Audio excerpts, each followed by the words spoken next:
Eliminate. So first is you try to eliminate anything which is not required. If you can't eliminate it, you try to simplify it to a point where you can go ahead and standardize it. Once you standardize it, it is a perfect candidate for automating. I think so. As a leader, the first and the foremost quality that people need to have is that they need to be secure in their skin. So I think so. India is a growth story, and it kind of makes sense in terms of looking at opportunities within the market per se. Hey, welcome back to the next episode of CopaTalks, the ultimate CFO podcast brought to you by Bluecopa.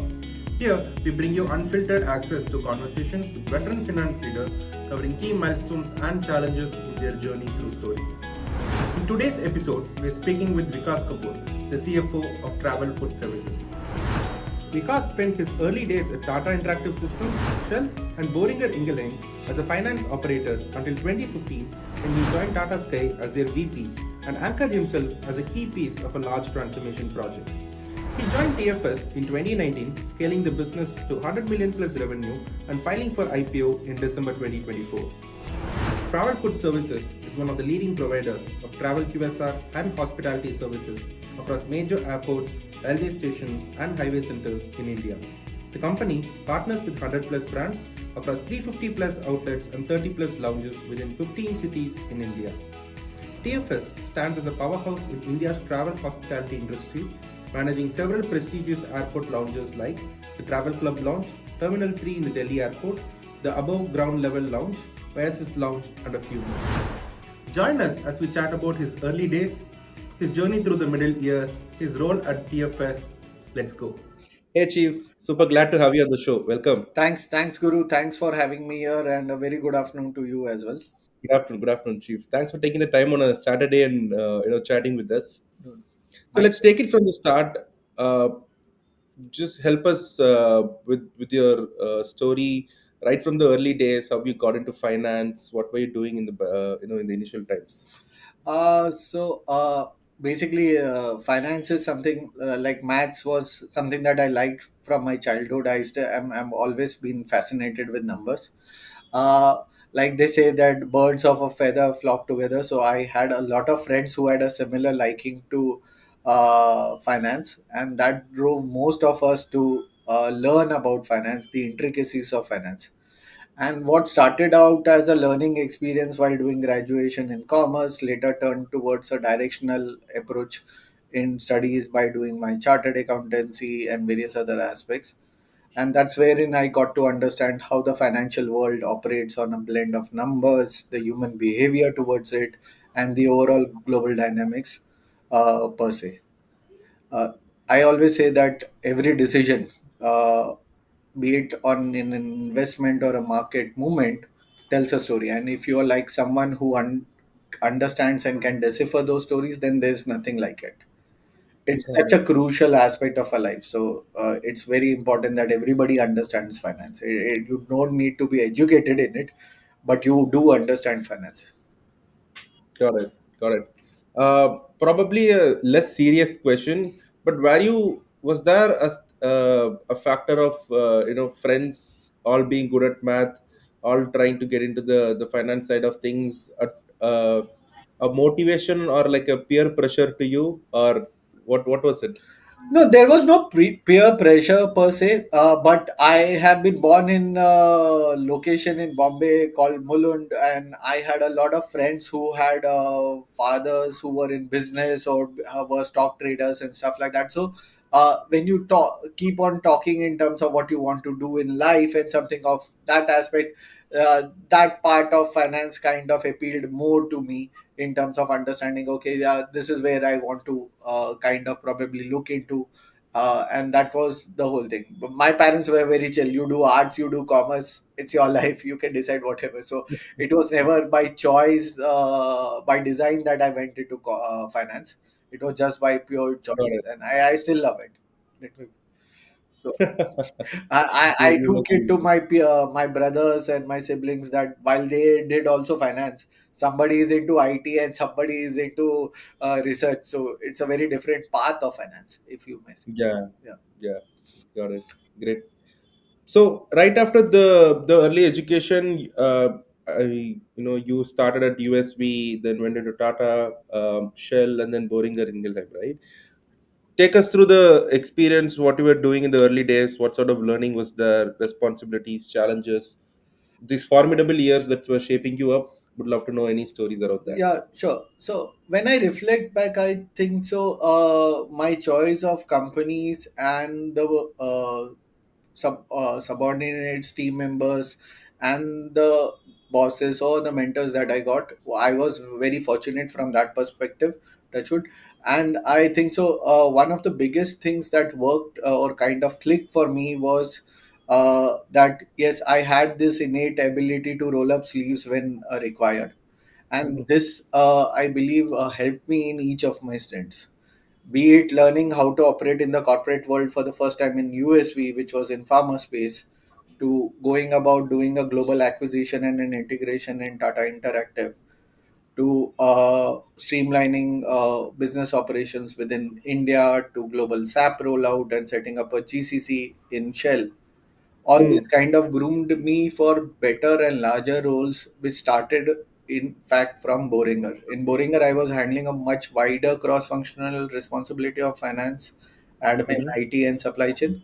And I think so somewhere every business kind of gave me. So USV gave me an insight in terms of how a promoter-led entity kind of works. They Yeah. have the same yardsticks, same rigor as we can expect from an MNC. Sometimes it's a bit more, uh, Yeah. try it up to a global SAP rollout or a GCC setup in Shell, which was heavily process driven, but also in terms of technology. So those experiences kind of shaped me to understand not only finance but also the technology aspect of things that can work in finance and business. Got it. So I'm very curious about SAP and Boehringer, right? Just going a little deeper into that. At Shell, you mentioned that you were a part of setting the GCC business and also the SAP, Org transformation journey that you are a part of. Correct. So in What are the challenges with regards to setting up the GCC, or at least the finance teams within GCC that you can probably share about? So, first and foremost is, of course, when you are trying to set up a GCC, one of the foremost question is which part of the world you plan to set it up. What are the processes that you want to do it? And I think so. Shell had a fairly structured approach to things. It was structured in every aspect of life, if you may say Okay. so. So we went about drawing up processes irrespective of taking any input from business. We just said that okay, this is the ideal way a process should work. We got the Mhm. relevant experts and drafted it, and then came the biggest part of driving a change management, wherein people were asked that this is the process that we will follow, nothing else. And to get an exception, you have to get the global head of your business to sign it off. So it was like something which was at times felt like okay, you are being force feeding somebody something, but Yeah. that helped Shell make a global SAP rollout very fast, Mm. help them to automate a lot many things. The level of customizations on the systems was to the bare minimum, taking care of local taxation or some legal requirements and stuff like that. But it was nothing which was being driven by a business saying that okay, I like to collect everything in cash. I don't want Yeah. to collect everything on DD or check payments. So I'm talking about somewhere around 2007, 8, 9. So for the people who are uninitiated, yeah, it's pretty far off, but that was the beauty of it, and that kind of gave me an insight in terms of the ways of ESA, which was eliminate, simplify, standardize, and automate. And that's been a principle that I've been able to mimic and kind of use in all my subsequent entities in terms of Mm. process streamlining and things like that. So This is very interesting. Yes, sir. Eliminate, standardize. eliminate. So first is you try to eliminate anything which is not required. If you can't eliminate it, you try to simplify it to a point where you can go ahead and standardize it. Once you Correct. standardize it, it is a perfect candidate for automating. Wow, So, nice. just imagine it's 15 years, more than 15 years, and I still remember that principle. It's kind of embedded in me now. Got it, got it. I think it must be highly useful in terms of today's operations as well for you to remember it. Right. So moving a little further after Tata, Shell, and Boehringer, you joined Tata Sky, which is one of the key stories I wanted to hear from you. How did it happen? Uh, and yeah, tell us through the take us through the journey of how it was working with Samba sir as well. Sure. So, Tata Sky came at a time when I was on the lookout for an opportunity. It happened mainly because Invences, where I was working, got taken over by Schneider in India, and Mm-hmm. it was a time where it seemed like a good opportunity, which kind of played to my strengths. And when I met Samba sir during the interview, I felt a vibe that this is where I do belong and will be able to contribute. I think so. Somewhere that the fact that both of us have worked or set up GCCs, he working on the Vodafone part, I worked on the Shell part. Our connection on some of the matters was instant, and I think so. That is alignment on how we approach things. Kind of got me the job. I don't know what was his parameters, but I never asked him since I got the job. Got it, got it, got it. So when we were speaking with him, he had a lot of fond things to say about you. But I'm just going to flip the question to you, right? How important is it to have a person like Samba sir, a mentor or a guide or a peer like him, and you know how does it shape you as a finance leader? I know he's a man of many things, but I'm just trying to understand how has he impacted, how does people like him impact fellow future leaders, finance folks, and everyone. I think so. As a leader, the first and the foremost quality that people need to have is that they need to be secure in their skin. Okay, you can't mentor somebody if you find him or her as your threat, and predominantly for somebody who is directly reporting to you and is there. So the first thing is, okay, are you ready to allow the person to share the stage, or are you allowing him to occupy the stage in your lieu? I was fortunate that I've been, as I said, blessed to have good bosses who kind of allowed me to occupy the stage. And that kind of grooming, where under the watchful eyes of your boss, you are not only interacting with the stakeholders, you are interacting with your board members, you are someone who is going for meetings and allowed to present the stuff. You Yeah, have worked on the deck. It's a very easy thing. Yes, you worked on the deck. You know what was the internal audit report. You know everything. But when you are going to an audit committee member and you're talking about things, and your boss is just taking a step back and allowing you to enjoy that spotlight, that is something that kind of grooms you. The other important thing is taking some time out to spend with the individual in terms mm-hmm. of this, and it has to be a dedicated timeout. It's not like where somebody is looking at their phone or something of that sort, making notes, following it through. So those aspects kind of groomed me exactly where today I have reached. So I sincerely believe that I've been fortunate enough to be blessed with mentors like Sambasa. I had a mentor like him called Sharat Tyagi, who was the MD in Boringa, to Mr. Shivraj in Shell, and these have stayed on with me. So from that aspect, I have imbibed that quality that yes, it is more important for you to not share the stage, but at least allow your team member to enjoy the spotlight for a while, because that's how you can groom them. Correct, correct, correct. So, were there any milestones or moments that you can think of from the journey at Tata Sky? Let's say like a transformation effort that you were a part of, or a project, or a campaign, or something, right? That is super close to you that you can think of. Has meant a lot to you. So I can think of two important journeys in my Tata Sky experience, which I still have very good memories of. These are the stories that I do share with team members.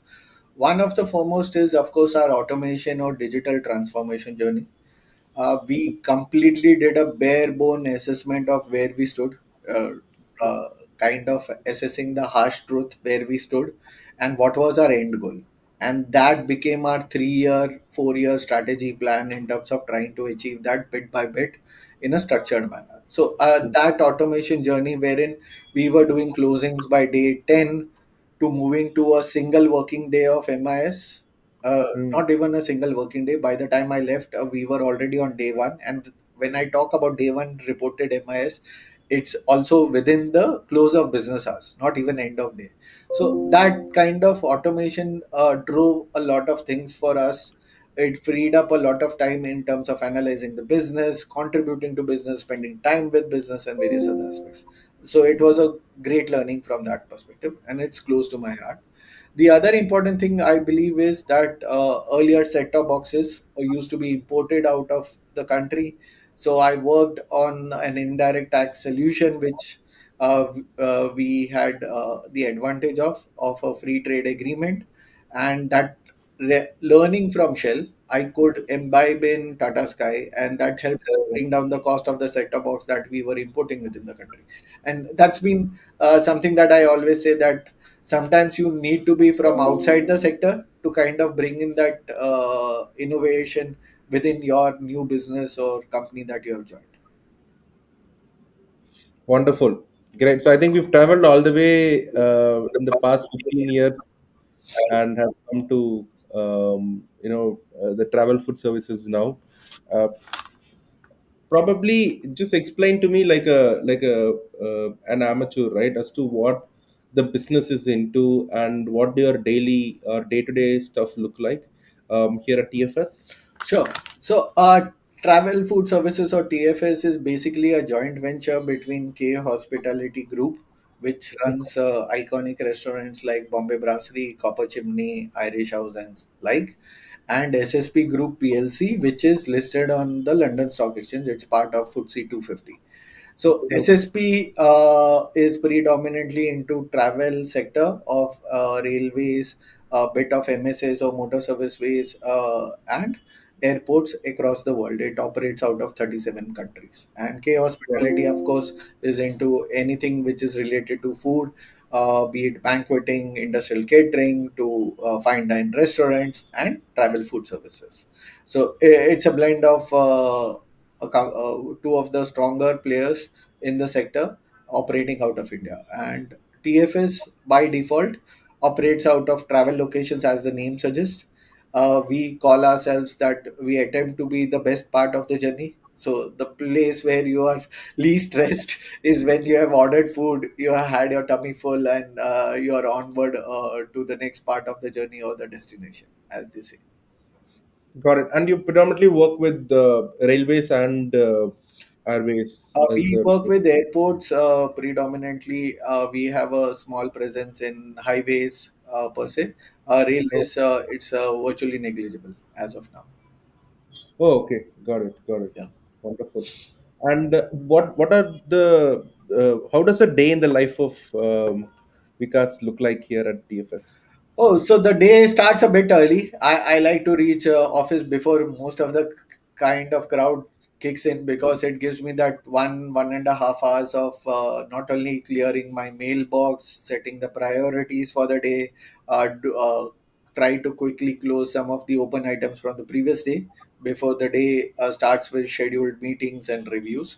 I normally try to keep a hour or two free in the day by design, mainly because I know that there could be something that can crop up at my level, which requires me to drop everything and kind of go into it. So the way I kind of structure my day is, there is a part of the day, both in the morning or the first half and the second half, which is kind of fluid. While it is blocked in the calendar, I know that if something comes up, I can quickly jump, and I have kind of tried to finish it within the day. Got it, got it. But does it involve a lot of efforts into okay, how do we scale? Is it more into planning or more into optimizing operations? Given that you've been there, done that for quite a few times, right from the days of Shell, Boehringer, and Tata Sky. So, which part of the finance consumes the most time So in your I have been blessed with a good team. I built a good team.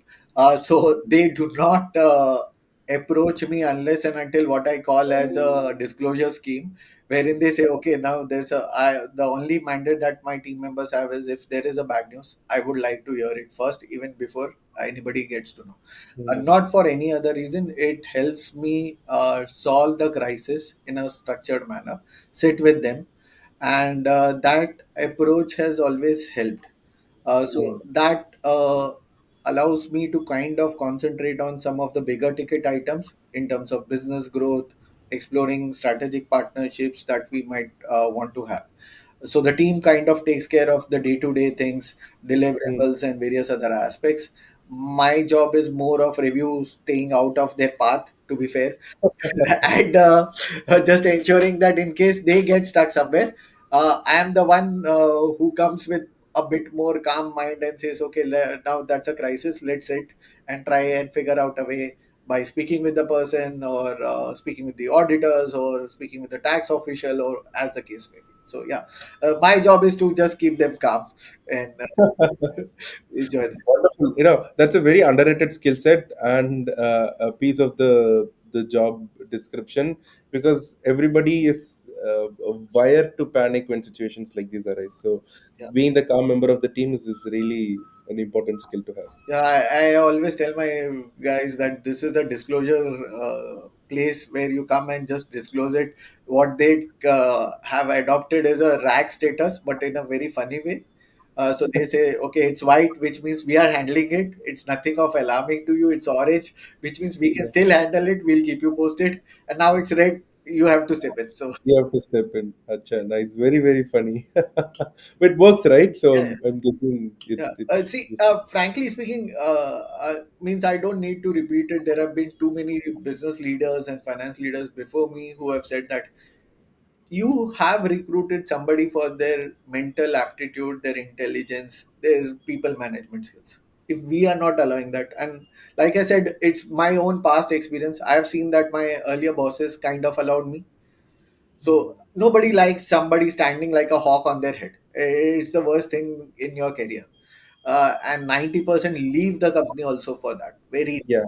they can cite money. Yes, money does play a part, but it is still your boss, the cultural environment that you can create for your team members, that will keep them motivated. Yeah, fine, I need to do that. Because if you are a good boss, you will be the first person also going to your team member and saying, man, I can't do anything further for you in the career here, so it's about time that let's both of us look where your career should go. If you can Mm, have that frank conversation with any team member in your team, that guy yeah. will also trust you with his career. Got it. Got it. Interesting. And I'm hearing that you've been busy with another important thing in the past few months. 2025 being unofficially called the year of IPO. I know you filed your DRHP.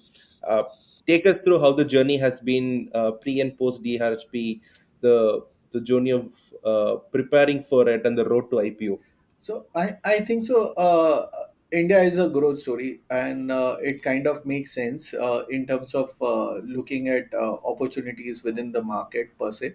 Uh, Hmm. for us, what was kind of worked for us was that yes, it was a planned decision. We kind of assessed where we stood in terms of controls, systems, and various other aspects. And that's how, when we kickstarted the journey, we did a fair amount of pre-planning. There were enough resources put in just in PMO activity in terms of monitoring the whole situation, uh, making daily cadence, weekly reviews, and all. And that is something that helped us achieve the timelines that we achieved when we went ahead with the filing, because it's a laborious exercise. You have to collate a lot of information.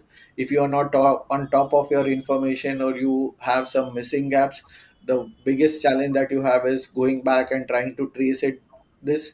And the more older you are in terms of incorporation and this, the more challenging it becomes, because you suddenly realize something as simple as this, that yes, a person is calling himself a chartered accountant, but he's not a member of the Institute of Chartered Accountant. And the lawyer first thing is comes back and says, "Sir, I understand that you are a member of the institute, but since you did not pay your fees, I cannot call you as a member. You are no longer a member. You are only a chartered accountant." So things like that become important. Suddenly for your experience certificate, every relieving letter becomes important. So people never realize the importance of documentation. While they keep on talking about it, we just think about some of the core financial tax related documentation. But when you Yeah, are going through this journey, the sheer amount of backup documentation when you are making assumptions, claims of having xyz metrics, everything needs to be backed up. So I would rather say is, even if you're not going for the journey, probably once in 5 years one should just do that BDR building exercise just for the heck of it, because everything then your database is set for life. got it. I just started imagining something. If this is the amount of scrutiny each person has to go through to be to present nothing but the truth, uh, if there were a LinkedIn like platform just for IPO companies backed by all of this truth, I think world would be a better place. LinkedIn is filled with a lot of stories that are not backed by a lot of truth, right? Even into not just LinkedIn, on any platform, I would say the people are boasting a lot of things as to what's happening, what's not happening, and everything. So I feel like this amount of scrutiny is something all of us have to endure. And yeah, very interesting that you have to validate your claims as to, okay, I've actually done this, done that. So, Nice. I always felt means I always had opportunities in the past also where people used to ask, "Have you ever done the listing?" I Hmm. always used to feel, what's new in it? There's no rocket science in it. I know accounts, I know finance, I know treasury. But Yeah. why this is a roadblock that, yes, have you ever done an IPO?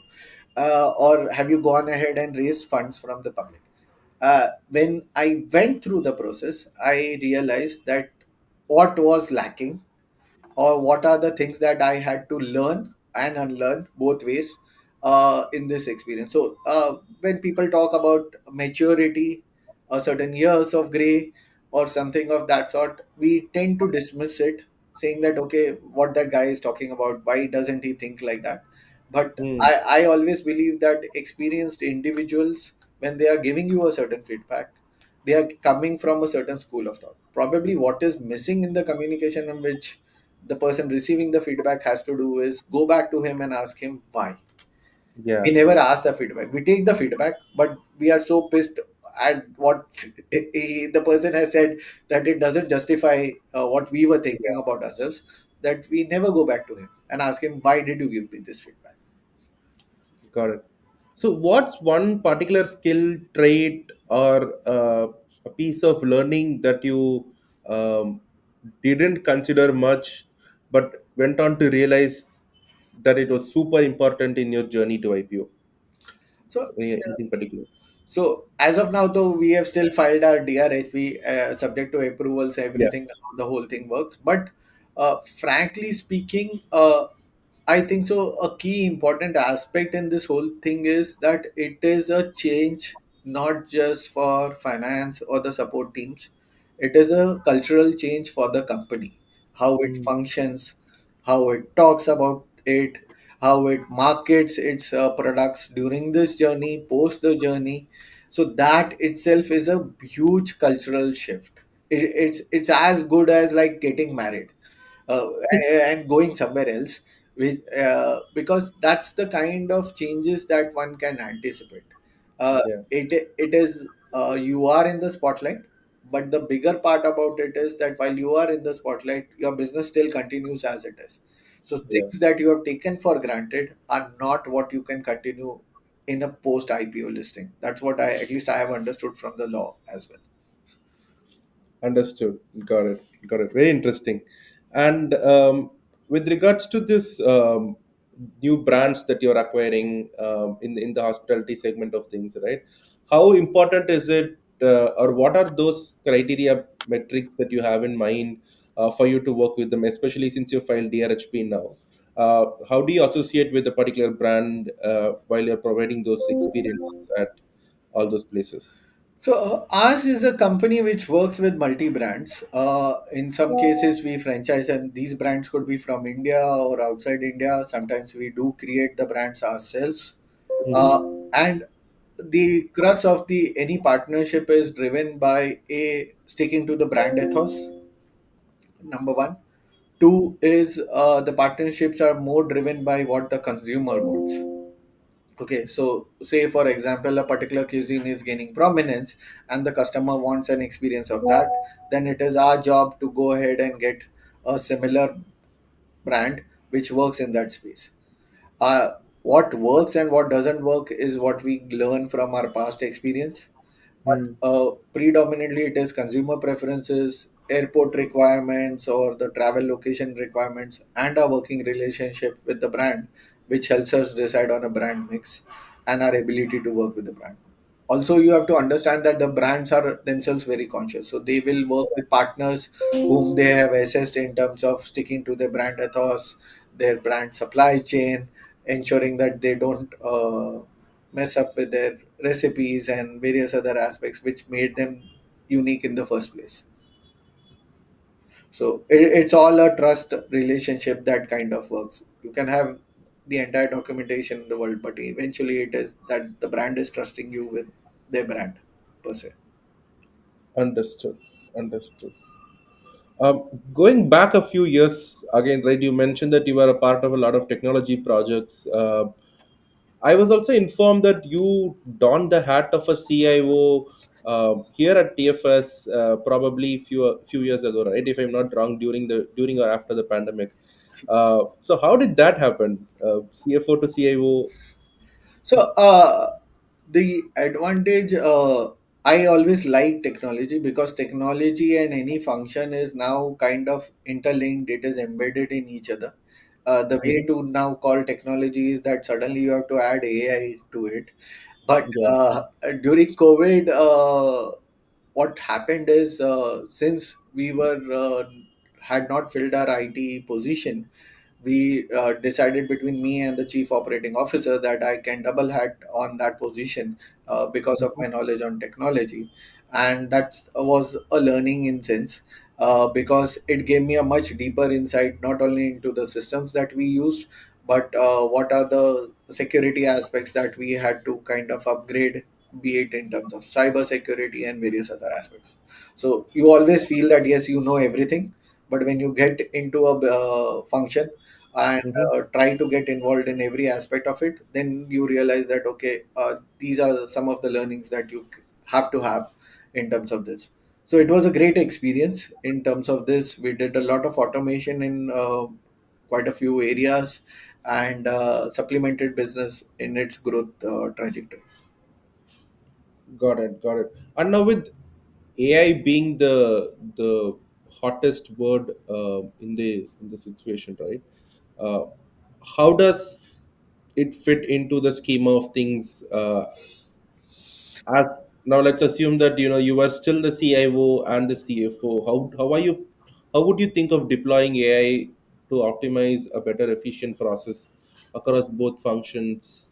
Um, Probably from a process standpoint or from an operation standpoint, just trying to understand if at all you had AI at your disposal back then, how would you have handled it? So I believe that every once in 2 3 years a new concept does come in. It started with process workflow. I always say I've been archaic in terms of understanding technology. I have Mhm. worked on OHP projector sheets to the point where we are talking about AI. So let me put it in a very different perspective. I believe there always comes a point where technology, there are some early adopters, and then Mhm. there are some people who, when it becomes the mainstay technology solution per se. I still believe that people have not realized AI beyond ChatGPT and some of the other platforms because people are still using them to write stuff for them. Some of them are using it for analysis, but Mm. somebody able to completely utilize its capability, I think so, not so soon. Yeah. Because it is still has to become a mainstay technology. So people are talking about generative AI, people are talking about AI images, people are talking about AI design tools. All that is fine if that's the only thing that you want to do. But if you look at it, it's like something encompassing every aspect of your business or your function, and you have still not automated everything. So I'll every very quickly say that, can AI help you mitigate the requirement of doing KYC? Mm. Can AI help you ensure that privacy and security concerns that people have, uh, whether those can be addressed? So people need to understand that it's good to know the technology, but it is more important to understand what it is capable of and not, and more than that, knowing your business in and out to know whether it can make a difference or not. It's good to say that, okay, three companies have done it, I also need to do it, let's jump on the bandwagon. I always say, please show me the business case, and that's where the finance guy in me comes out and says, please show me the business case why I need to spend X amount when I'm getting this done in Y amount. Got it. Got it. Chief, I'm slightly deviating because we're talking about trends and stuff here. You come from a very traditional finance learning background, right? You've done your CA, then you also did your MBA in terms of strategy and everything.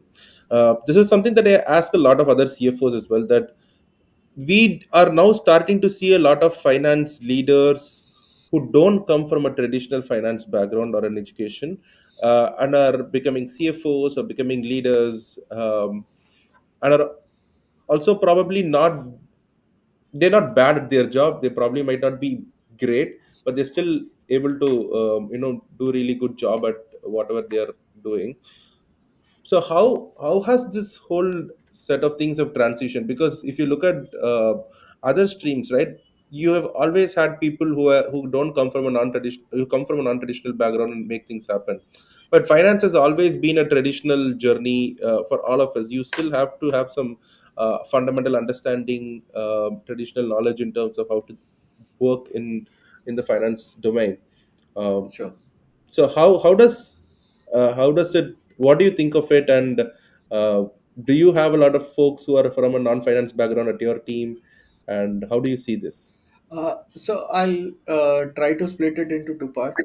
The first part, I still believe that for you to be a successful leader in whatever sphere of business you are working in, Hmm. you don't need to have a professional qualification in it. What the Hmm. professional qualification does is only bring three important elements. One is the discipline, because you know exactly how things can work, how Yeah. things should work from that aspect. And if you are able, somebody who has that capability to learn it from outside, then I don't think so. The professional qualification should be the barrier number one. The second Got important thing I believe is most important for people to be successful is having a fair bit of common sense. As I said, finance encompasses every aspect of a life. People understand a fair bit of taxation, they might not understand the section, but let's face it, even today I don't understand every company law section, because there is a company secretary to who understands that, and there is a lawyer who understands the legal pronouncements. So you need not be an expert in every area, but you need to be sensible enough to understand when you need help and when you need a consultant, when you it. need the resource in house, and when you need the support from an outsourced agency. If there is a non traditional finance person, yes, probably he or she might not understand an India's accounting adjustment or an IFRS, but if he has common sense and somebody sits and explains to him this is how lease accounting works, so be It is. it's not rocket science. Eventually, I have seen finance guys in my previous organizations who have taken HR roles, HR guys who have moved into it, and people then eventually moving into business roles. So Yeah. when so one should not be restricted by it. In a nutshell, I Got think it. so one should just be mindful of it, that finance and compliance are areas which exposes the company to a lot more risk in terms of how should I say, penalties and fines, and that Mm. is wherein somebody who does not have that professional qualification can lead to a fair bit of challenge if he Got or it. she is not mindful of that aspect. If a person is mindful of that aspect, as I said, has that common sense, he or she will never allow that situation to arise in the first place. Perfect. Great. Wonderful. Slightly going outside of finance, I think we've spoken enough finance for now. Uh, so, what keeps you active outside of work? chief? What do you go to when are you not working? So unfortunately, as of now, I have very less to go to when I'm not working. But uh, the main thing that I always believe is spending some quality time with family, friends. Okay, just chilling out. Recently, I just took a break for one of my close friends' 50th birthday and danced the night out. It was just exhilarating. You kind of catch up on your childhood stories and stuff like that. So I think so. Once in a while, people need to do that. Go back to roots, kind of a thing. I think Hmm. so. Somewhere, as individuals, we have become way too, how should I say, fit in the box kind of a resources. We don't like to jump. We are, Yeah, and luckily I have been happy that my son kind of prods me to do stuff which looks odd at times, but kind of is fun. Uh, like I do a fair bit of music playing with him. We go out for badminton wonderful. together, and it's a very funny aspect. So I still remember one of the places where I was working on a timeline from that angle, and I kept on telling him a date that yes, it will get over by this, it will get over. The first thing he said to me, I don't know why your boss is not saying that you're inefficient, because you have been telling me the dates every week. So you yourself have not delivered, and then you ask me for my homework. I am Yeah. supposed to do it in a day. You are taking one more week of extension. So sometimes kids do say the truth, and Shots fired. and you realize, oh yeah, that's something that is a fact. So Yeah, yeah. But every once in a while, I've also done this to my siblings and niece and nephews as well, right? uh, I tell them, this is it has to be done by then, and then I don't do a few things, and then they come asking me, but you're not doing it. You always play the old person card, right? He's saying that, I've done that 100 times in my young age, so I can excuse myself to not being on time at few times, right? And then it's just an excuse, but the amount of binary understanding those folks have, uh, they are. they keep you grounded. No, no, and what at times what they say does make sense. Like I still remember a point where my kid was asked, "Why are you not working on your handwriting?" Now he's Hmm. 10, so handwriting it's crucial from that aspect. And he was saying, "In the world, by the time I grow up, AI and voice assistance is going to be so common. You guys struggle with it in terms of accurate pronunciation. I know the pronunciation. I don't struggle with it. So why Yeah, I need to write?" correct. And you can't challenge on some of these aspects because the kids actually understand that. Logical, very logical question. So he said, yeah, why I need to learn handwriting, because it's of no relevance. I have not seen you also. Half of the time you are typing your notes or you are using that AI tool to capture your notes. So why I need to learn writing? Yeah. Interesting. Very fun stories. Yeah. Great. So before we wrap this up, Chief, I'm going to ask you one last question. Given that we are at the start of 2025, right? Um, at a personal and a professional level, what are a few things that you look forward to in 2025? Yeah. So, personal level, of course, I believe that I should be in a position to continue working on my health per se. More because of the simple aspect is that yes, things do get hectic at times, but it is important to take those required breaks in terms of uh, taking care of your physical health, your mental health. I always tell people, and it's been a learning even for me myself, that do go out, do those tests once in a while. Let's not be lazy about those aspects in life, because Yeah. nobody will miss you beyond your core family and friends.